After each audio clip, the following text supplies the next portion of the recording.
Il a été l'un des présentateurs les plus populaires du PAF avec ses aventures aux quatre coins du monde. Il est devenu une des figures de l'écologie en France, décrochant le poste de ministre. Nicolas Hulot faisait partie des personnalités françaises préférées. Accusé en 2018 dans une enquête de l'Hebdo pour des faits de viol remontant à 1997, l'ex-homme politique a vu sa notoriété s'abîmer progressivement, jusqu'à la diffusion, ce 25 novembre 2021 sur France 2, d'un numéro d'envoyé spécial consacré à sa personne et à de nouvelles accusations d'agression sexuelle. La star d'Ushuaïa a beau avoir tenté une nouvelle fois de mettre en place une stratégie de communication de crise en s'exprimant la veille sur BFM TV, l'icône est sérieusement écornée, le parquet de Paris ayant décidé d'ouvrir une enquête. Les faits sont prescrits et il est présumé innocent, mais son image n'est définitivement plus simplement celle d'un séducteur.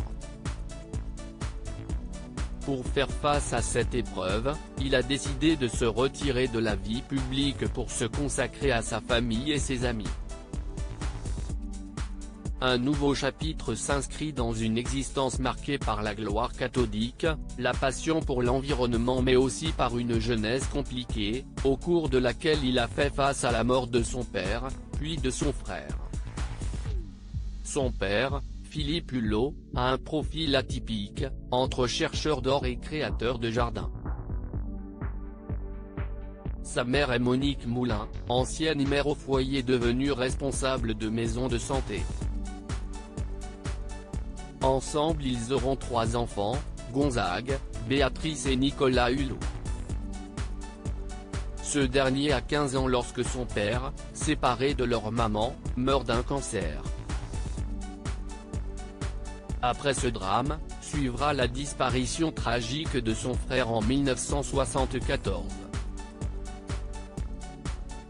Dans un article de l'Express paru en 2006, on apprend que l'ancien animateur et ministre a 19 ans lorsqu'il bute sur le corps de son frère, suicidé un soir de réveillon. Avec sa sœur, Nicolas Hulot est descendu dans la cave pour chercher des chaises, alors qu'il découvre leur aîné, sans vie, roulé dans un tapis à côté du vieux train électrique. La famille pensait que Gonzague était parti faire un tour du monde, mais il cachait un profond mal-être, entre non-dit et rancœur. Nicolas et Béatrice Hulot vont taire sa mort, offrir à une femme abîmée par la vie quelques instants de répit. Avec la complicité d'un oncle, ils reportent le drame au lendemain. Champagne, dinde, bûche, cette immonde nuit de Noël, écrira Nicolas Hulot dans Les Chemins de traverse. La taie sauve les apparences, écrit l'hebdomadaire.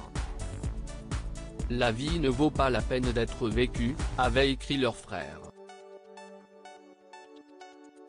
Une phrase qui entra Nicolas Hulot et qui expliquerait son goût pour l'aventure et les destinations incroyables, comme une façon de se rappeler que la vie possède ses trésors malgré tout.